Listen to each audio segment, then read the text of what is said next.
Welcome back, ladies and gentlemen, to the ESL Southeast Europe Championship. I do apologize. I will get there eventually to make sure I can just say it fluently. I'm Penguin today and joined by Dib. Dib, we've just seen an amazing first game with ProDG versus Greek Captain, and he was able to clinch that game 3-1 over the Greekman. And going into this next game, he is going to be playing against Kapata. We do have picks and bans as well for this game, as the players are getting ready for this fixture. With the picks and bans, Kapata has got Druid, Mage, and Priest.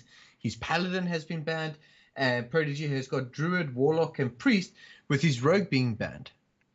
Yeah, both of these players are Bulgarian players, so this is a little bit of um, a team killing in a sense, as they're going to be knocking out one of their compatriots.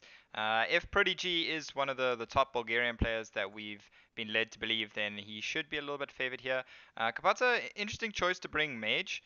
It's going to be interesting to see what he has what he's brought there. Quest Mage has been a little bit of a little bit popular recently, or for a while as a way to beat Druid, and it could be good here for him. But I think his Mage could struggle a little bit against the decks that ProDG has, and I think I'd say ProDG is a little bit favored here. Um, it's gonna be a case of waiting to see exactly what Kapata has here. I think ProDG, after his last game, chose to ban Kapata's Paladin, simply because maybe he was a little bit afraid after losing to Greek Captain's Paladin. So it's going to be interesting to see. I think ProDG is a little bit favored. What do you think?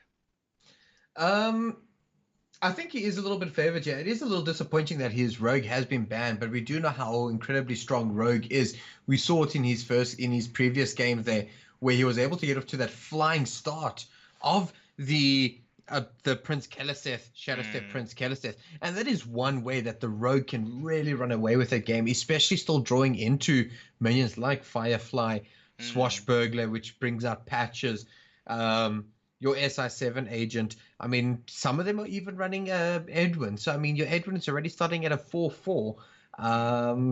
Just even one card can turn him into a 6-6. So the Rogue can really run away with that kind of start.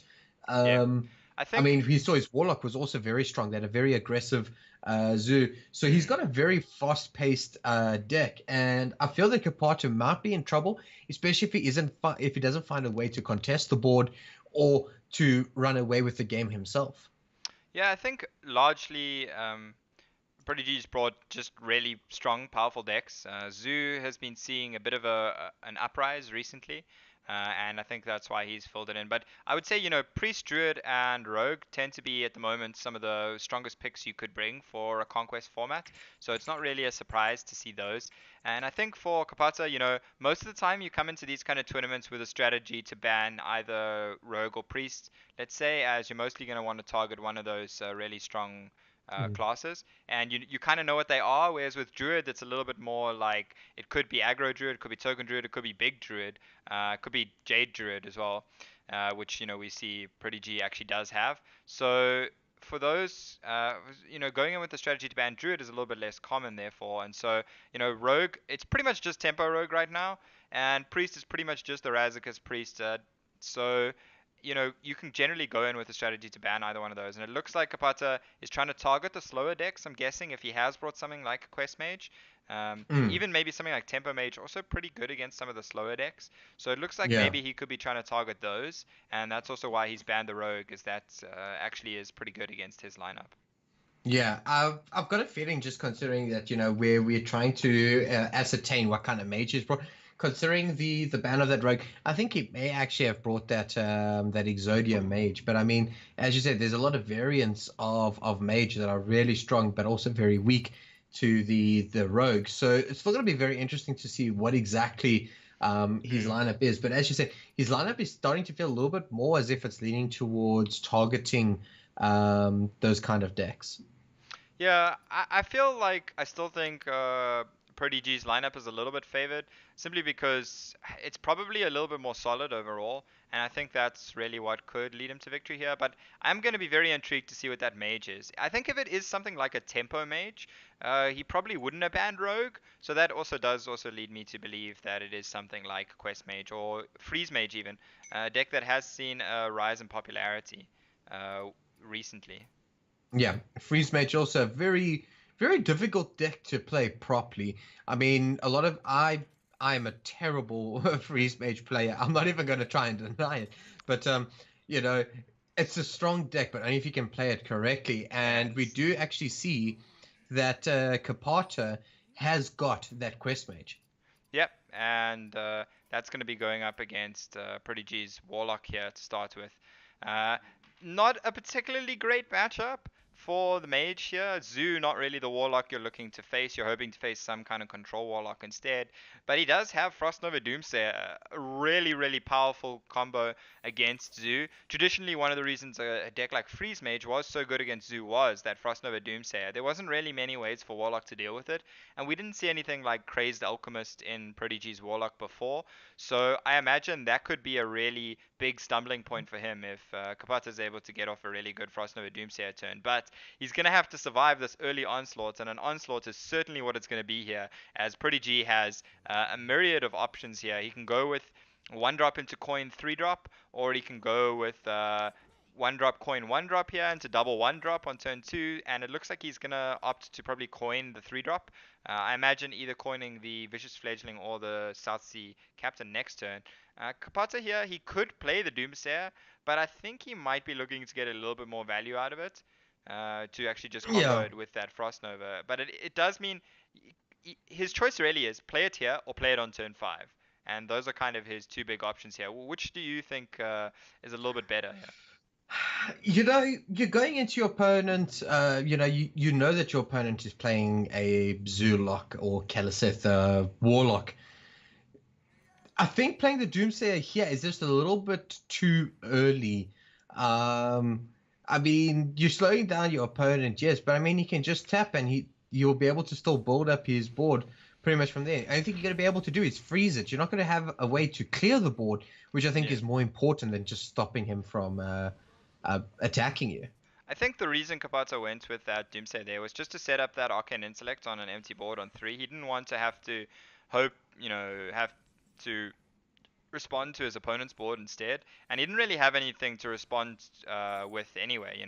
Like his turns were going to be pretty dead until turn 5 if he didn't play that.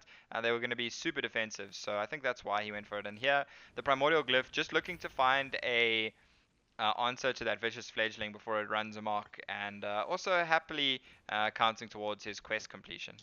Yeah, Flappy Bird can do so much, especially against something like the Mage, where if it was able to get off an attack and then get Wind Fury in attack, and then possibly something like a Liquid Membrane, that's already a killer of a starter for the Warlock.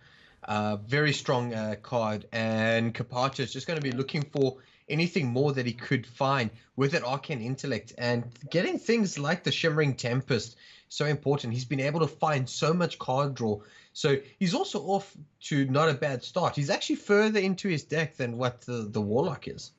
Yeah, Shimmering Tempest is interesting. Not a card that's seen a lot of play in Quest Mage lists. I think it's largely a nod to wanting to complete the quest as quickly as possible here. Maybe meaning that he's cut some of the other defensive tools. The one thing I was really wondering is if he has something like Frostbolt in his deck. Hmm. Frostbolt would have obviously been a good way to answer the Vicious Fledgling if he could have drawn that from the Arcane Intellect. But without something like that, it might mean that he's really just instead looking to complete the quest as quickly as possible in almost every scenario, and that's really his game plan. Another Doomsayer here, a really good draw. What this means is he can actually Frost Nova here just to prevent any damage and prevent that Vicious Fledgling from getting out of hand. And then next turn he's going to have the Frost Nova Doomsayer to clear up the board, which is just going to be a really, really powerful turn for him. Yeah, and this is actually where this mage can become so strong. You're going into your turn 7. You're going into your higher turns where you've got things like blizzards or flame strikes potentially available to you. And as you start getting closer and closer to your quest completion, he's still quite a way off of it, only 1 out of 6 at the moment. But he's still looking in good position. He's still got more card draw available to him. His opponent has got 9 cards in hand, and this Doom God's going to at least throw away some. But if he doesn't do something, this Cold Hard Oracle could actually burn some Warlock cards. Yeah, I don't think burning cards is the biggest concern for the Warlock in this Yeah. matchup. I mean, like he could actually choose here to play the Doom Guard before playing the Malkazar's Imp because he'd rather discard the Malkazar's Imp and also doesn't even necessarily want to draw cards when he discards here. But it looks like he is going to play the Imp first, take the discard and get this Doom Guard in for some damage here. Yeah, and the Despicable Dreadlord is going to do a little bit of damage here to this Cold Light Oracle, but nothing that's really going to be Yeah. anything of noteworthy here. As the Doomsayer is going to come down as well as this Shimmering Tempest, and there's nothing really that can save ProDG's board Another here. another he can actually he can play patches the Arceus veteran to buff the patches and then he can soul fire the Doomsayer, which is 6 damage, which means that the Despicable Dreadlord will actually clear up the Doomsayer. Despicable Dreadlord actually being really huge here, and I think if ProDG just goes face here with that Soulfire, that would indicate that he's definitely missing this possibility. Uh, I'm not quite sure what he's doing here. Like in this scenario, you are always wanting to clear the Doomsayer. I'm pretty sure. There's no good reason not to. So, you know, this could be a bit of a mistake if he doesn't actually see that. I really do hope that he does see it here by using the patches, and I think with him holding that Soulfire, he might actually start thinking, is there any ways that he can clear this Like Doomsayer? he doesn't even need to recognize that the Despicable Dreadlord on board kills it because he would have killed it with Arceus Veteran plus deck plus Captain plus patches. Okay, he didn't have space for that, right? Never mind. That wasn't really an option, but yeah, I'm not sure there. Like, he just straight up missed the opportunity to kill the Doomsayer there, and that's going to cost him a relatively big board here.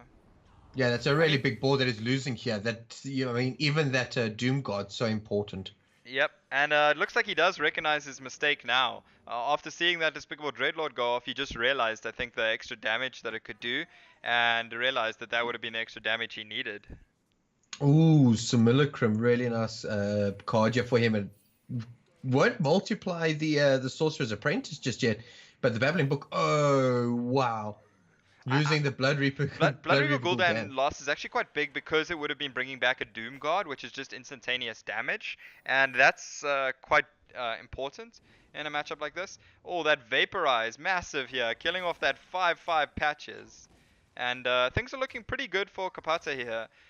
He needs to play out both these Babbling Books, and then the Simulacrum will actually give him the second piece of his combo in the form of that Sorcerer's Apprentice, meaning he only needs one more Sorcerer's Apprentice and a Molten Reflection, or just 2 Molten Reflections to have his combo. And then he obviously just needs to finish the quest as well. But with that Cavalier's Tome in hand, and obviously these Babbling Books, he's not going to be too far from completing that quest. Yeah, he's going to use the Simulacrum here. He also needs to be careful that he doesn't complete the quest, meaning that that card will effectively be his 11th card, the Time Warp, because it will burn it, and basically his full combo that he's looking for will just vanish at that point in time. But he does have this Cabalist Tome, as you mentioned, and that is going to be a way for him to actually complete this quest. He just really needs to find more Molten Reflections or something at this point in time. Yeah. Um, the Arceus Veteran here, he's going to use it to buff up his Darkshower Councilman. Going a little bit all in on this Darkshower Councilman is a way to win this game. And Kapata here, he has a lot of the stalling tools that he needs. The Ice Block, obviously, super important. He has both here, thanks to those Arcanologists, or that Arcanologist. And he also has the Blizzard, just really important to have some kind of freeze options here. The Greater Arcane Missiles in his hand is not the worst spell in the world to maybe kill off some of these minions, but with ProDG going just this wide, Kapata is definitely going to be looking for either another freeze effect, or he's just going to rely on these ice blocks to start stalling out the game for him. I think that. Sorry. He can go for the Primordial Glyph here. That could possibly find him a freeze effect. I think more likely than finding one from his deck, considering he's already used 2 Frost Novas and a Blizzard.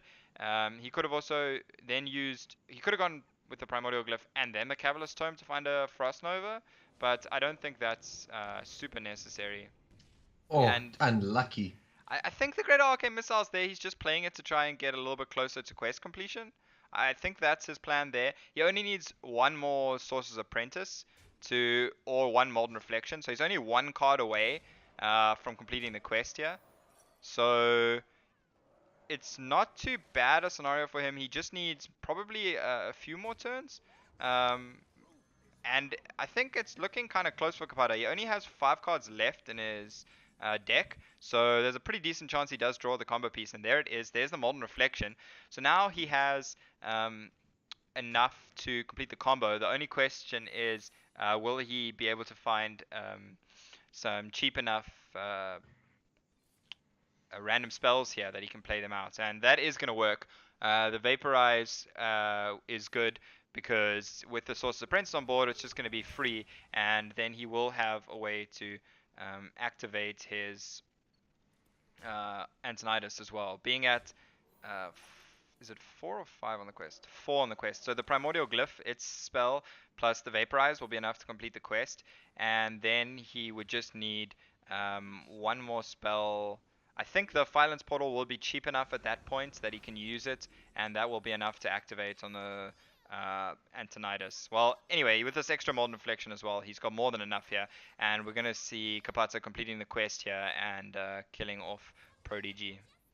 Yeah, this is going to just be GG. Basically, this is the Exodia combo, really, that we're going to see here. GG? ProDG, yeah. Frost Nova as well, if you really wanted to just add a little bit more, fuel to the fire here, as this is just pretty much the end. Yeah, Time Warp going to give him the extra turn, Antonidas, Molten Reflection, and then this is just going to be a case of Fireball after Fireball after Fireball. You can do as much damage as you can get in your turn, pretty much. Yep. This is where APM actually comes into effect here, because if you're slow, you might not be able to get the amount of damage that you do need. Yeah, I mean, against something like, let's say, a Dead Man's Hand warrior, where they can actually generate enough armor to survive a lot of fireballs, it would matter. But against something like this Warlock, it's not really a concern here, as Kapata is just going to stroll to victory with this double Antonidas board. Yep, and there we go. So that's going to be the end here of ProDG, as Kapata goes 1-0 ahead in this best of 5 fixture, winning the game there with his Exodia Mage, or the Quest Mage, whatever you really want to call it, and really well played there by him as well. I think what was really important for him there was the fact that he had so many freeze effects available to him, and ProDG did go very wide on those boards and stopping his opponent from trying to do a lot of damage to him. But I think ProDG might have actually had a really good chance of that in that game if he actually did notice the patches, Soulfire, and the Arcturus Veteran to actually clear that Doomsayer. Yeah, I think that really would have helped him. I mean, the big thing is, like, even though you don't necessarily do any damage that turn because your board still remains frozen, all the other minions, you're still getting a lot of you're giving your opponent a lot more time by just giving them a turn when they can do whatever they want instead of having to deal with your board. By killing the Doomsayer, it would have left Kapata in a situation where he still had to deal with the board that included things like that Doom Guard as threats. So, yeah, that's a big mistake there from ProDG, and we'll see if he's actually able to recover here. I think maybe taking a little bit of his time here to recover after that mistake and hoping that he can still make it through. I think Kapata's Mage would have been one of the decks I think I was most concerned about him actually getting a win with in this matchup. Like, against the Warlock, it's okay. Against the Priest, I mean, I suppose it's kind of even. You can see really why he banned the Rogue, as that was obviously the deck that fared by far the best. Any kind of aggressive deck that can rush down the Exodia Mage really does do well against it. And the Rogue is obviously one of the best decks in the format at doing that. It's going to be interesting to see what Druid Kapata has here. I imagine it's going to be a Jade Druid, simply because we've seen him seemingly go with a strategy that's targeting the slower decks. And then I imagine it's going to be Razakis Priest from him, and ProDG as well, because we actually didn't see ProDG's Priest in the last series, as it was actually banned by Greek Captain. Yeah, I like the fact that ProDG is actually just taking this time, possibly just to clear his head, because losing the way that he did there, it wasn't big, it was something that was there, but it required a lot of thinking, and that might have actually given him that chance to get back and maybe even have taken that win instead of Kapata. So I do like it when players take a little break after a first game like that, where they notice that that one mistake may have been the difference between winning and losing that game, and it could also result in the difference between winning or losing this fixture and moving on. So I really like the fact, just slow down, wait a little bit, and then go into the next one clear of mind, so that you Yeah. can kind of go into it.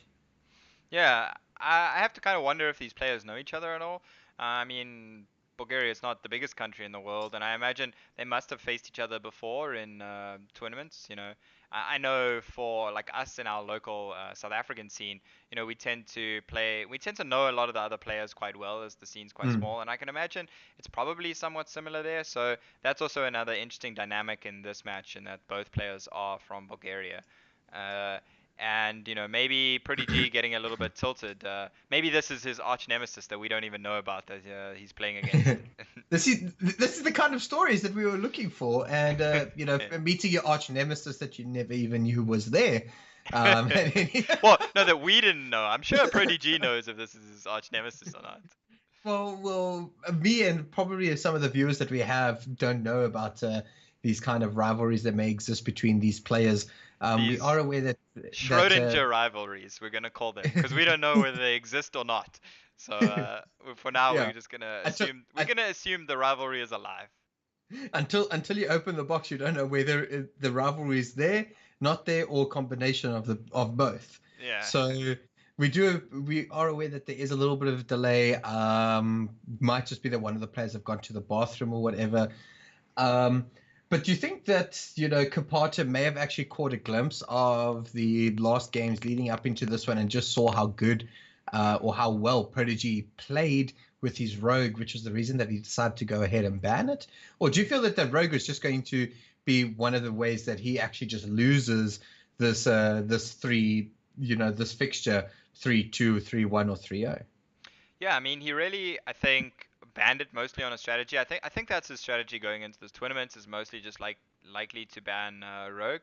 He might know um, ProDG. He might know that he's a good Rogue player as well.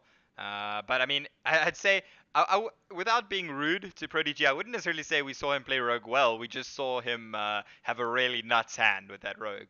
The Shadow Step Keleseth on turn 2, and the backstab. It was just such a nuts hand that I think it would have been difficult for him to lose that game, to be quite honest. Well, I'm just saying that if I had that exact hand as well with me, it could have ended up the other way. Okay, Because okay. so Maybe. I think we need to grant him a little bit of credit there. I do feel that I'm a better caster than what I am a Hearthstone player at the Well, best of we times. all hope so. Well, gee, I think I appreciate the support that you're giving me here. I'm just going to quickly find out from the admins if there is a delay with this game, or maybe our spectators actually just bugged. Yeah, that is entirely possible. But yeah, I mean, I think this is quite an important tournament for a lot of these players. They're wanting to break out of just their own countries and play against a lot more of their surrounding neighbors. And unfortunately for these two players, they have just ended up against their compatriots, as I'm sure they would have much preferred to play each other in the final or something like that, rather than playing each other this early on. But this is already the round of 8 stage, the quarterfinal. So only 2 more wins for whoever wins this game to walk away as the overall victor. Um, they've fought their way through a 128-man bracket, so it has been quite a long tournament going on from the early stages or earlier this afternoon. Um, Mhm. so yeah, it's obviously a game they both want to watch. I mean, sorry, they both want to play and win, and we all want to watch. Yeah. Also, this season 6 of the Southeast Europe Championship is also very short, a lot shorter. Seasons than what we're actually personally used to in terms Yeah. of the ESL African Championship. that being two grueling seasons of double round robin, Yeah. as well as then a final to complete all of that, as well as 4 qualifiers, well, 6 qualifiers in total. So very, very interesting to see that this is a lot shorter. I believe this concludes something like the 15th of December. Um, I think it's the 15th or yeah. 16th of December. It's around that. I think Yeah. if I'm not 16th, mistaken, 17th of December, if I'm not yeah. mistaken. Yeah, 16th, 17th December, that is going to be an offline final for these players that will be playing at a venue. So, Oh, again, it looks like it was actually just a spectator bug that we weren't aware of. So we're going to be able to jump into this game. It is a little bit like halfway through almost at this point, with Kapata on his priest and ProDG on his druid. Unfortunate spectator bug there, as we were kind of waiting on it to roll into the next game. Uh, the Jade Druid here up against the priest, it is traditionally favored, and Kapata, he has been able to find that Raza, as we can see by the 0 mana cost hero power, but he's still looking for that Shadow Reaper Anduin, as things are looking pretty good for him here, and I like playing this Prophet Valen here. Prophet Valen is actually just really strong as a 7/7 on the board here, especially with him having cards like Mind Control in his hand now that he obviously managed to get from that Lyra and the coin. It means even if ProDG, let's say, has a turn where he plays something big and defensive like a Primordial Drake, Kapata can actually just coin a Mind Control to steal that card away. yeah. So, ladies and gentlemen, we do apologize for that delay. It turns out that it was a spectator bug on our side. It just happens to be in both of our menus as well, considering the Yeah. fact that for both of the players, they said they were preparing to battle a friend.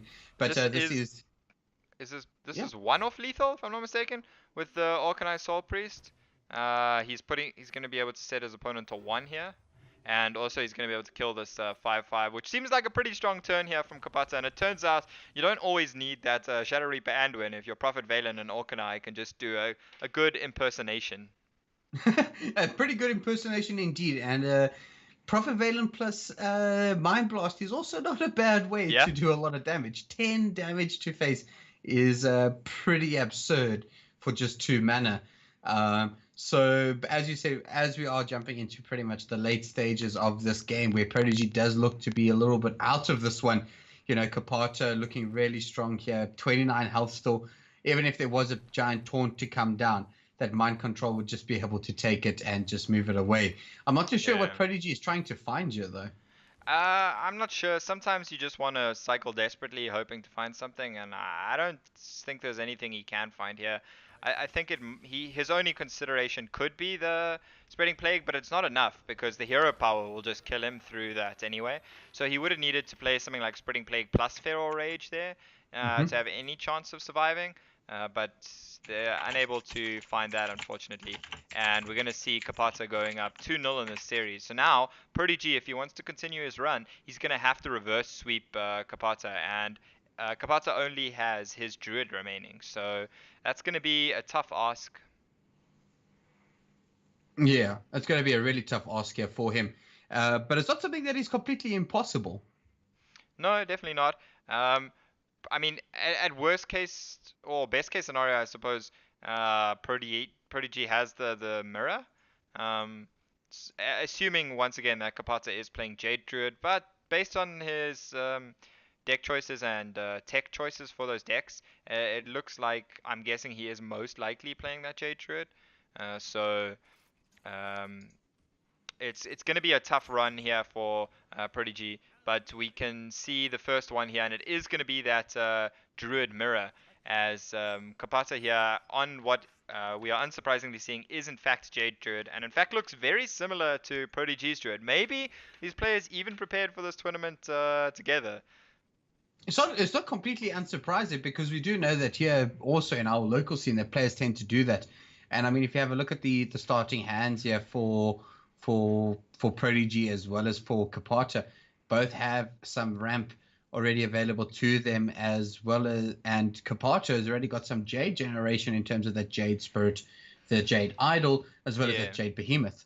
Yeah, this is a very good opening hand for Kapata. We also saw a mulligan away to Spreading Plagues, which does kind of indicate maybe he is running a list very similar to ProDG.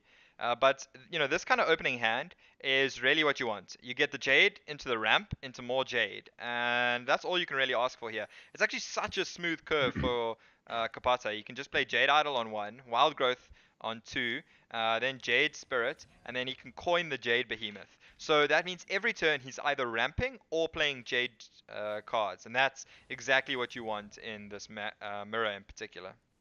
Yeah, ProDG unfortunately doesn't have those minions available to him, but he does have essentially more ramp in the form of that Jade Idol or Jade Blossom, sorry. So if he's able to find something like an Aya, he'll be able to play it Jade Behemoth, Jade Spirit. So he's also looking very, very strong here. This matchup seems a little bit even, considering it's still very early here. Yeah, it's actually turning out that ProDG's hand is so far being quite good, but he's got a little bit more of an awkward turn now. The Jade Blossom is pretty good though. It is both Jade and Ramp, so it is counting for both, and that's quite important. And Kapata here, his choice really here is going to be this Jade Spirit. It coins better, sorry, it leads better into the Jade Behemoth. But now that he has the Ultimate Infestation, looks to me like he actually wants to go for this Maya Keeper to ramp into the Jade Behemoth, and then he's keeping the coin for use with the Ultimate Infestation instead to get that down earlier.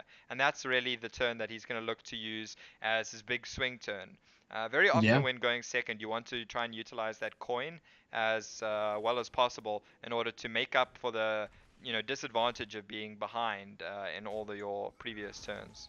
Yeah, I like the fact that ProDG used the Wrath to actually draw a card as well. He's just continuously cycling as well as still playing this Jade Spirit. Also, and Kapata ripping that Aya right off the top and slamming it down. Jade Behemoth looked like a good turn 6, but Aya is even better here, going 2 Jade deep for the Jade count, and that's pretty important. Yeah, and this Jade Blossom here by ProDG, he's getting ever so close to that Ultimate Infestation, and being able to use his Ultimate Infestation first can sometimes be a little bit bad because your opponent's Ultimate Infestation can often just clear up your 5/5 that you bring up and then just summon their own. And unless he's able to somehow get it, where Kapata cannot actually use his one, even with the coin, things will be looking pretty good here for him. Yeah, I mean, using the Ultimate Infestation second does give you the tempo advantage on the board, but unfortunately, your opponent then has already drawn 5 cards, and it's pretty likely they will have some kind of way to answer your 5/5 or develop their own board.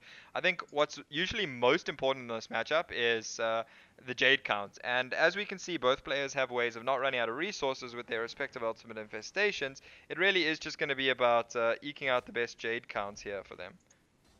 Yeah, so there we go. We're going to just see a little bit of trade here. Leaving that Jade Golem on 2 health does mean that this Jade Spirit does contest it really nicely as Kapata goes and slams down this Jade Behemoth here. 4/4 Jades can be problematic as well for the Druid because from this stage onwards, it become very difficult for Druids to clear unless they were running something like a Naturalize. Yeah, which we have seen some of the Gadgets and Jade Druid lists start playing Naturalize again. You're like Miracle Jades, but that's definitely not the kind of list that either of these players are playing, as it looks like they are going for much more, defensive lists against the kind of aggressive decks. And Malfurion is actually a good draw for Kapata as well. It's pretty nice for him to eke out some extra value with the hero powers as well as the battle cry. But ProDG here is just trying to set up as best as possible for that Ultimate Infestation next turn. And it looks like he's just going to go with a swipe here. That's going to allow him to use the hero power and the 4/4 to trade up this Jade Behemoth. And then just use the Jade Spirits to clear off this 3/1. And what this means is when he does eventually cast that Jade, that Ultimate Infestation next turn, even if Kapata summons some Jade here, the next Jade is at least going to be a 5/5, so that lines up cleanly into the Ultimate Infestation. And interestingly, Kapata's actually gone for the swipe here to try and assert some kind of tempo advantage rather than going with the Jade Blossom there. Yeah, so ProDG is going to be using his Ultimate Infestation here first. However, this does kind of give a little bit of an advantage here to Kapata in the form that his Ultimate Infestation is just going to be able to clear that out. And he can play it by using the coin here. I feel that you pretty much just do this. You're Well, looking a little yeah. bit low on resources. You're clearing out the board, and from this stage, you're going to have a board presence with, a 5/5 as well as a 2/3, as well as refilling your hand. I see no reason as to This why you should not do this. Yeah, this really does look like very similar list here from Kapata that we've seen from ProDG. And interestingly, we could continue with the Clown Fiesta of Ultimate Infestationing in response, as ProDG could go for it here to clear off the 5/5, but I don't think he's going to, as I think he most likely wants to try and use a lot of the cards in his hand first. As we see, he does actually have the Malfurion as well, and quite a high value hand here. Yeah. I mean, if you go for the Malfurion here, I definitely feel that you want to rather get the two poisonous spiders, just because they contest the board that your opponent has been able to build up so well already. However, I mean, Medivh here as well with 7/7 on board, contest both these minions. Your opponent will have to trade both of them in, as well Yeah. as pretty much any sort of spell that you're going to be playing is going to summon you some minions. And if your opponent develops a white board with regards to, say, the spread with a couple of Jade Spirits or whatever, that spreading plague of yours is going to be doing so much work for you. Even Yeah. just summoning the six mana Ooh. card is going to be good. I'm not sure Ooh. that Peggle is always what you want, but I like the choice to use Wrath there. I think it's actually pretty good because um, it makes it a lot harder for Kapata here to actually kill the 7/7, and getting any big minions to stick to board against Druid is really powerful. So I like his choice to choose to keep that. We could see Kapata here just go for a wide board and then go for this Mark of the Lotus. He could even play his Galaka Crawler here as well, but it looks like he's going to instead save the mana, probably to use the Wrath here to clear up this Medivh. Yeah, I mean, his health total is also fairly high. I actually see no issue of possibly even just using the hero power to clear it up. But wrathing for one, cycling a little bit, I suppose, is not too bad as well. Both players have got 12 cards in their decks, so I don't see too much of an issue with it. The Yeah, now spreading plague is pretty nice, though. yeah, he does have now this 7/7 and the 8/8. He could get an extra 1/5 if he went with Mark of the Lotus first and then traded off the Nat Pagel. As right now, he's just going to get the 1/1/5, but he does get a 6 drop. And Gadgets and Auctioneer, we said ProDG wasn't playing the Gadgets and Auctioneer Druid, but turns out Medivh can sometimes just give you that Gadgets and anyway. But unfortunately, with not a lot of options in terms of cheap spells here, he's unable to really make good use of it. He could have gone with the Mark of the Lotus there, which would have just drawn him a card. But I think he wants to get a little bit more greedy with that Mark of the Lotus. And also maybe Yeah, doesn't necessarily want the card draw right now. yeah. The mind control tech, though, could be a very nice swing here, possibly even for Kapata, because if he's able to take that Gadgets and Auctioneer and get the deals for himself, things are going to be looking really nice here. Yeah, it's kind of like Gadgets and Auctioneer, even though, neither of these decks really want to draw too Oh, much more. Draw is actually still really good because draw means you cycle faster through your Jade idols in the late game, and that means your Jade count can stay ahead. And quite right now, Kapata's Jade count is quite far ahead. The next Jade he's summoning will be an 8/8, whereas ProDG, his next Jade's only going to be a 6/6. So at the moment, Kapata is kind of decently ahead here, and he might even go with his Jade Spirit now to move even further ahead when it comes to Jade count. yeah, and this Wrath is going to be used just to clear up this Jade Spirit as well. I really like this, really limiting the board that your opponent has. And ProDG, if he had something like a Spreading Plague now, things would have been even better here for him, as well as combining it with Yeah. this Mark of the Lotus that he has. But as you said, he's really far behind in this Jade count, 8 Jade Golems on the board. It's going to be very difficult for him to come back here. And considering his board state and health, I really don't think there's that much of a way that he can. Yeah, I think this might be a turn he's forced to use Ultimate Infestation. He can kill the 8/8 with Ultimate Infestation and the 5/5 trade, or he can Ultimate Infestation on the 8/4 as a way and then take some value trades with his 5/5. He needs to get some really scary 10 drop from this Atiesh. I think that might be his hope. Alternatively, he could go with the Mind Control tech here. I think last turn we also saw him not use the Mark of the Lotus because he didn't want to use his final Atiesh charge to get a 1 drop. Um, but here Oh, he seals the Ooh. 8-8. That's really big. And now he's going to be able to play the Malfurion, and that's going to allow him to have some really powerful turns in the future, as well as now he can get those two 115 1/5 scarabs that I imagine he's going to go for. But he actually goes for the poisonous. Oh no, he goes for the scarabs there. Just from the spectator side, it looked like he clicked on the other one. Yeah, I've got the same thing. I wonder if it's possibly still not some bugs in terms of the spectator at this point in time, as Kapata is just going to be doing some great trades here. Going to be trading away that 8-8 as well, and I see no reason as to why he shouldn't. He's already got a 9-9 golems, and from this stage, things are just looking not that great here Yeah. for ProDG. Yeah, and the thing is, even though Kapata, had his 8-8 golem stolen, ProDG managed to have a good turn, that still wasn't good enough, and largely that's because the Jade count is so far behind for ProDG. His next Jade is still only a 6-6, and Kapata is now on 10-10 Jades for his next one after summoning that 9-9 last turn. And that's making things really, really difficult for ProDG. I think this RTH weapon and what 10 drop it gives here is going to be really important. Oh, Ooh. Yashaj. That's definitely a nice big boy, as he's going to do his best big druid impersonation here. And he does, pulling out Maya Keeper, showing the fail side of big druid. The fail side, often there's some big boys that can come out of here, but Kapata just going to be responding, showing that his ultimate infestation is just that one much more better, and he's actually going to have some really nice trades here. Do you? My concern is that do you go face here with this 9-9, or do you still go for some trade here? I mean, you can like take the trade, but I kind of do like going face. Uh, he has used his other swipe. He doesn't have much damage in his deck left. He's used both his ultimate infestation, so it's not much damage from hand that he can use. But it really doesn't feel good trading into either one of these 5/5s, and I think ultimately that's the reason he should just go face. Yeah, he has decided to go face here. No Jade generation here for Kapata. So this might be the time that ProDG can start clawing his way back into this one. And considering that the board that he does have, it's not that impossible for him, especially the fact that he's got this Mark of the Lotus in hand as well. He could actually go for a really nice wide board here. He's already seen the mind control tech. So using this Jade Behemoth, the Jade Idol, as well as this Mark of the Lotus, we could even go for double Mark of the Lotus if you really wanted to. I think this is his second Jade Idol though, if I'm not mistaken.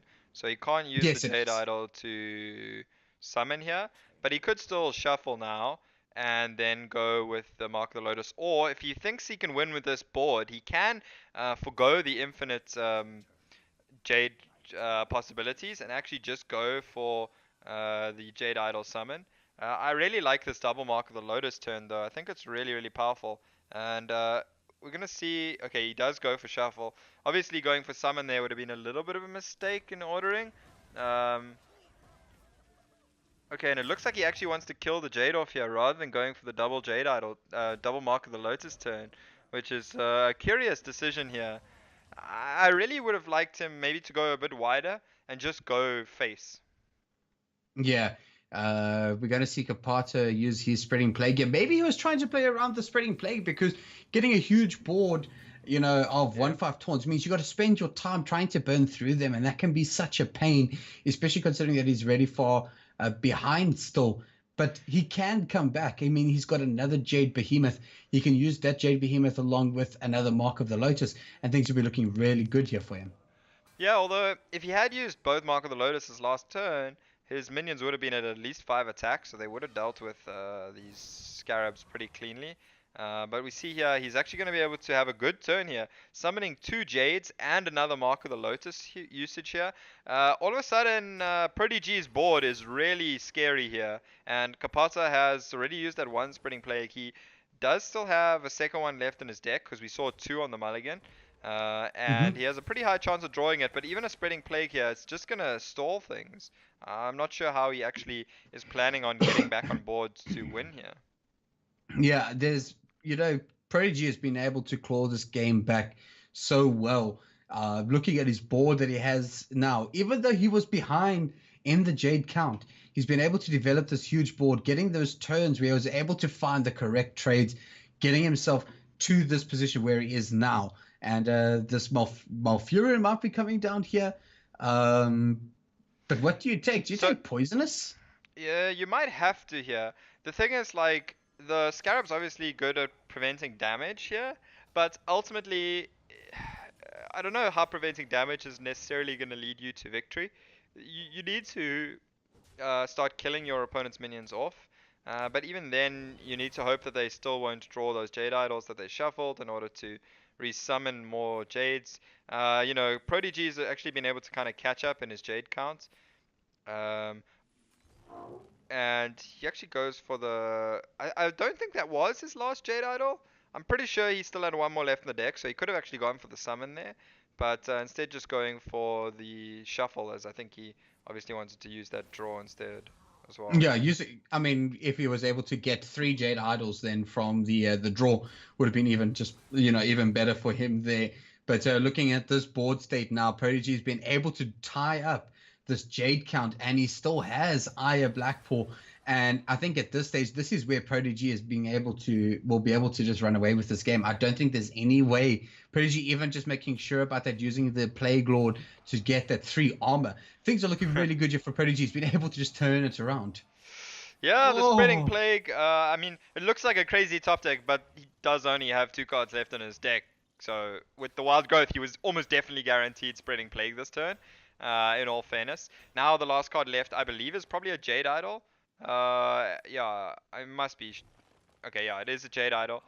So now we're gonna see him shuffle the Jade Idol. No, he's actually just gonna go for the summon. I think this is really him either basically conceding or hoping that he can actually win the game on the back of this Jade, this 10/10 Jade. Yeah, there might be a way if ProDG doesn't actually try and do some damage and possibly use that swipe to assist him here. There is a way. There's definitely a way that he'll be able to burn through this board. But the thing is that if he doesn't, that Jade Golem plus the swipe as well as the Plague Lord hero power will allow him to actually just burn through ProDG's health at this point in time. Yeah. I think what Kapata's hoping for here is to set up the Golem plus swipe and the hero power for lethal, but it's not really going to be enough. And the swipe here actually kind of nice because it allows him to clear things up more cleanly, and then that allows him to use his 9/9 here to clear off this Jade, which he now knows is the very last Jade that he's going to see, having seen every single Jade card that is in Kapata's deck. And Kapata actually just going to go ahead and concede there, knowing that there's no real way he can come back into that deck, into that game with no more Jades in his deck. He looked quite far ahead, but really, ProDG was able to just claw his way back, and that sort of is appropriate as he now needs to claw his way back in this series overall, now being 2-1 down. Yeah, 2-1 down only. There's still that chance that he's going to be able to reverse sweep. He's also pretty much seen the entire deck of Kapata. So if he's been taking some mental notes about the kind of deck that he's playing against, there's a very good chance that he can come and claw back into this one. I mean, it looked like a deck that was very similar to his own. The only difference that I noticed was the Spellbreaker. A tech choice that he'd opted to have instead of having double Mark of the Lotus. Kapata only had the single Mark of the Lotus, and he had the one Spellbreaker. So, that's probably the only real difference that ProDG would have actually noticed from that game. Yeah, and we're going to be going into the second game here with Kapata. Well, fourth game, sorry. The second game that ProDG can try and claw back in terms of his score. That's what I was going for. My words might not have said it, but that's exactly what I was going for. Yeah, and this is going to be his Priest. He's opted to go for that instead of the Zoo. I think Zoo would have been a slightly better matchup for him, but he's going to go with the Priest first, wanting to at least get probably the slightly tougher matchup out of the way.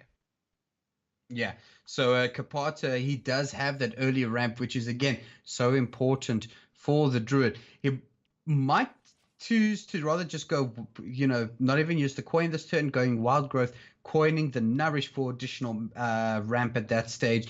And then from there, he can start kicking off with the Jade Behemoth and potentially any other Jade generation cards that he has. However, ProDG does have already 2 parts of that combo in his hand that he's looking for. He's got the Shadow Reaper Anduin as well as the Raz of the Chained. Yeah. This is a matchup that is like 60-40 favored roughly for the Druid. And I think even though the Zoo matchup was not necessarily the best, I think after ProDG had seen Kapata's deck, he might be a little bit worried about the Zoo matchup there as well, just because of cards like the Spreading Plague. But this is a pretty decent start for ProDG. Gets a little bit more aggressive with that Radiant Elemental getting it down, and he does obviously have both the combo pieces, which is just absolutely massive in this matchup. Yeah, Radiant Elemental even coming down, just trying to build a little bit of minion presence. I don't even think it's worthwhile using the Wrath or anything here. I think that you need to continue with your plan of just trying to, trying to ramp up. Well, in this case, you can actually do both.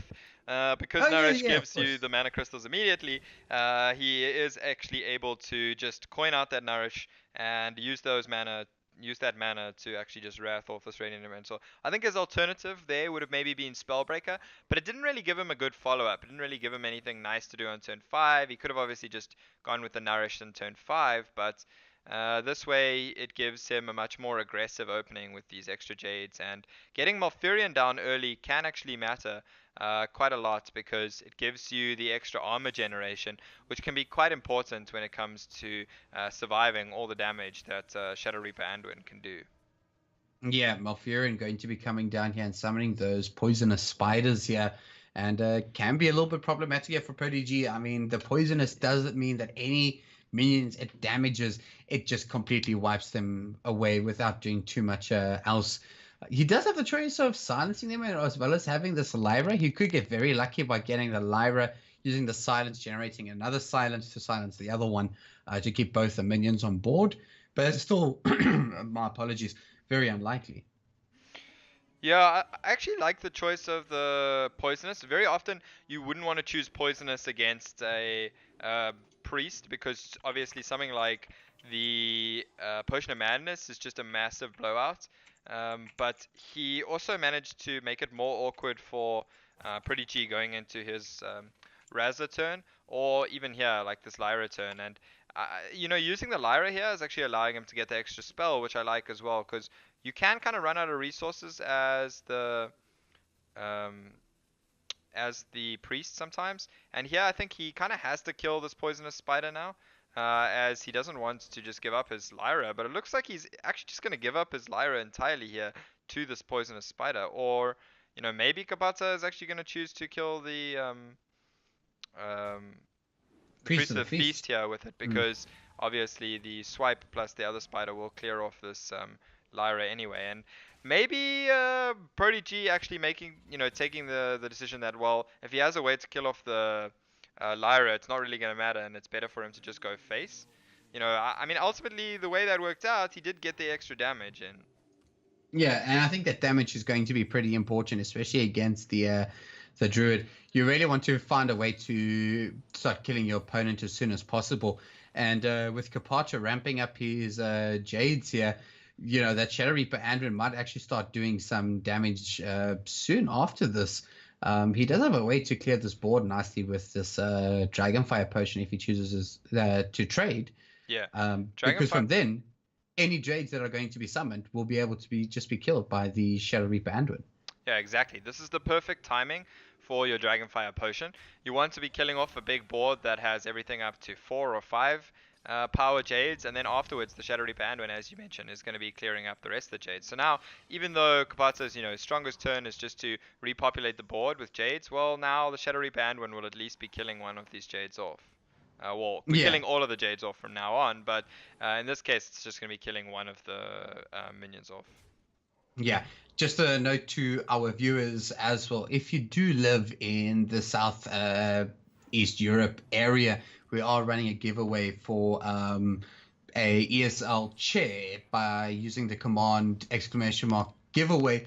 You'll be able to see what's up and have a look and see if you can actually win it.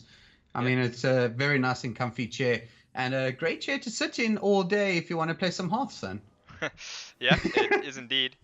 And Kapata here, he doesn't want to be here all day. He's getting really aggressive here as he can see that ProDG now has this Shadow Reaper Anduin down, and he's hoping he can actually outrace ProDG here, which is a brave choice, let's say, as ProDG, does have that massive combo that we've seen before in the form of that Prophet Valen and the Mind Blast, and alongside the Circular Healing, he actually can get quite a lot of damage in this turn. It's 24 if I'm not mistaken. 24 damage, so a little bit off lethal, but he could set up for lethal in the following turns if he chooses to use the Shadow Word Death here. He can use that alongside the Loot Hoarder, and that will allow him to deal some damage to the face this turn as well as deal with some of these minions. Or he could even go for the Mind Blast here just to be aggressive and hope to then follow up afterwards with more damage, but it looks like he is going to go with the Loot Hoarder Death here. Yeah, I think it's more important just to try and clear out this board. I mean, you don't really have a way to heal up anymore, but it's using at least that death to clear out the minion and just going to do as much damage. That Nourish being the top deck here and just deciding to draw cards. He's really looking for any sort of way to continuously build onto this board, considering he is so far behind. But he does have a way to clear up this board, use his mana efficiently, as well as getting some minions here. And also drawing that Ultimate Infestation is going to be a very crucial card. I think ProDG is really going to need to find a way to try and beat his opponent as soon as possible. Yeah, so we know that if Kapata chooses to armor up here, he will survive next turn. If he chooses to be aggressive and take the attack damage here, then he's not going to survive the turn, as ProDG has exactly the right amount of damage. So this is a really crucial choice here, and it looks like Kapata is going to go for the attack. Now ProDG is going to have enough damage with this Prophet Valen, and as it turns out with that Holy Smite top deck, he would have had the damage anyway. But it was quite important there for Kapata to try and calculate around the risk, and ProDG here could even choose to tilt his opponent a little bit by showing him a different order, but it looks like he is going to actually show the Holy Smite, which means that there was no real decision there from Kapata that actually made a difference, even though it was probably better off for him to actually armor up in that case. Yeah, and there's going to be the Mind Blast as well. ProDG just BMing, showing them that he had him under the ropes no matter what. And ProDG is able to tie up the series now at 2-2. He's looking really, really strong. They're playing that Priest so well, being able to pick up the win. Things are looking really good for him here, going into the fifth and final game of this quarterfinal. Yeah. It's the quarterfinal. Momentum's definitely on his side now, as we're going to be going into this matchup where he now has his Zoo deck up against Kapata's Jade Druid again. Jade Druid turning out to be a sticking point here for Kapata, as he's now lost 2 games with it. And this is a matchup that traditionally has always been pretty bad for the Druid against Zoo. It's been traditionally one of Druid's worst matchups, and we can kind of see here ProDG has another really good opening hand and a clutch match here. That Prince Keleseth on 2, very important, and the... Oh, he might even have it on 1. Yeah, the South Sea Captain to follow up is also really powerful because it brings out a 2/2 patches. And you're right, he could go for the Keleseth on 1 here. It does contest something like the 1/1 Jade Idol pretty well, although we've actually already seen with Kapata passing, that's not an issue. So it looks like he is just going to coin out the Keleseth. It basically just gives him that 1 extra minion worth of buff, meaning that the minion he draws next turn will be buffed versus not being buffed. Ooh, Bone Mare still very early for it now, but this could be a very important minion. Firefly going to be used here, and I think you may as well just summon this this Fame Elemental. You really just want to try and beat down your opponent as soon as possible, or try and get there before your opponent gets to that turn 6 Spreading Plague. And Kapata has actually got the perfect start here against the Zoo. Yeah, that Spreading Plague is going to come quite a bit faster than turn 6 here with the double ramp. ProDG is only on 4 mana, and Kapata here on 6 mana this turn. This definitely looks like a turn when he's going to want to go with the Spreading Plague. Leads quite nicely into the Malfurion afterwards for what is going to seem like an endless wall of 1/5 taunts. Yeah, there we go. There's going to be 5/1/5 taunts down here for Kapata now. And the thing is, though, ProDG doesn't even really have the greatest way to burn through it. He'll be able to clear probably about 2, maybe 3. No, he'll be able to clear... He can clear 2. 2, yeah. Yeah. So you can definitely clear 2, but things are still like, But guess what? to use your whole turn trying to burn through it. There's another 2 coming with that Malfurion next turn. I imagine Kapata will go with the Malfurion here and just summon another 2 because the Malfurion hero power is actually just so powerful. He could actually just go with Fandral now, especially with drawing the Jade Idol. It does look like he's going to go with that. Actually, just to get more minions on board. More minions with more attack, let's say. And now the Galaka Crawler is going to come down as well and be able to eat up the South Sea Captain. And all of a sudden, a matchup that is usually pretty good for the Zoo is actually looking pretty troublesome here for ProDG because of those huge tech cards like the Spreading Plague. Yeah, Spreading Plague being so strong here, as ProDG is going to have to play this Despicable Dreadlord to try and clear up this other Scarab Beetle. But things are not looking that great here. This Malfurion, the Pestilence, if it comes down, he's going to be getting the poisonous scarabs, or the poisonous spiders, as well as the scarabs here. Yep. So he's looking so strong here, being able to ramp up as early as he did, getting the Spreading Plague when he really needed it, and momentum just seems to be sitting with Kapata here. Yeah, it's crazy how the momentum switches.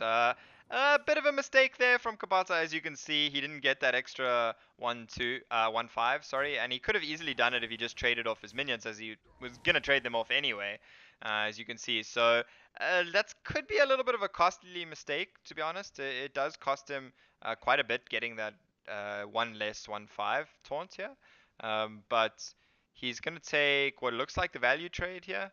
With that Fandral, maybe wanting to try and get another turn of Fandral hero power, or Fandral with that Malfurion hero power to get the armor and the attack, thanks to possibly even the Fandral Nourish. Yeah, the Nourish as well. I mean, it just helps basically being cheaper card draw in this scenario, but it looks like ProDG has the perfect answer to that Fandral here with the Mortal Coil. Yeah, and ProDG does also have a lot of cheap taunts himself. Maybe not as strong as the 1/5s, but 2/4s for 1 mana also not too bad. These Voidwalkers are actually perfect here for ProDG because they are going to allow him to set up some protection against these 1/2 spiders, and they're actually going to kill the spiders as well. If they were not buffed by Keleseth, then as 1/3s they would just die and still leave those poisonous spiders on the board. So they're actually going to protect his minions quite well, but Kapata does still have the hero power that he can use here, as well as now with the Spellbreaker in hand. He definitely has a fair few answers, but he does still have to be concerned. He ideally wants to clear the whole board going into that Bone Mare turn, but it doesn't look like it's going to be likely. Yeah, so there we go. We're going to see the Spellbreaker on one of those Voidwalkers. One of the spiders will definitely die, but he does still have the option of using this one spider, and I think you'd rather want to take out this the Flappy Bird, but he might just use his Plague Lord to do such as well.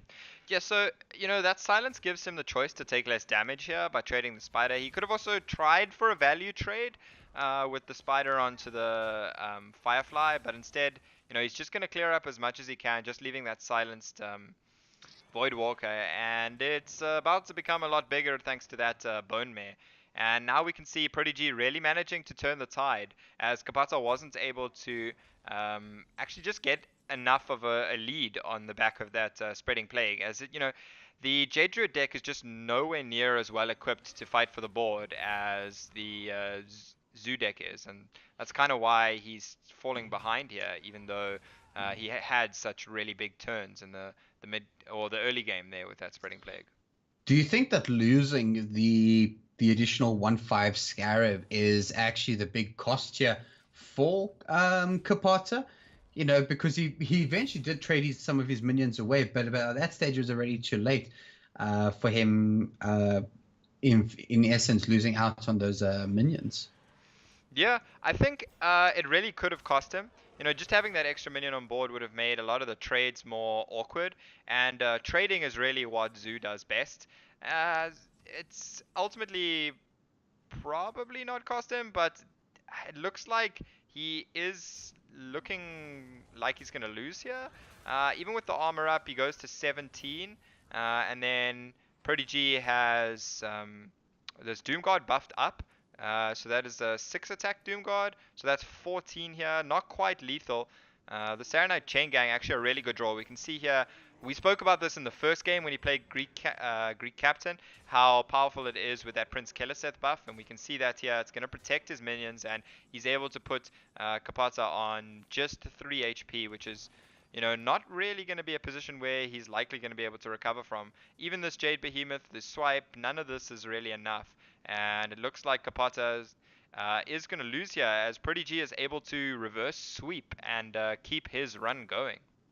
Yeah, I don't think there's anything he can do here. I mean, that swipe, yeah, there's nothing he can really do here. He's just going to just play out the cards that he does have. But this is going to be the end of Kapata's run in this ESL Southeast Europe Championship, being knocked out, and ProDG looking really, really strong here and really waving that Bulgarian flag high. Picking up the win there, 3-2, being able to reverse sweep Kapata there in an incredible 5 games there. Yep. That was a good win there for ProDG, keeping his hopes alive and moving into the semi-finals. Um, at least from both players' perspective, Bulgarian definitely made it through to the top 4. Both players, not something you want to do, sort of knock out your compatriots, but at least on the other hand, they can be sure that one Bulgarian will make the top 4. As that is the phase we're going to be going into now. But before we get to the top 4 and figure out exactly who our next game or exactly which game is going to be next, we're going to go to a short break and then we will be back soon.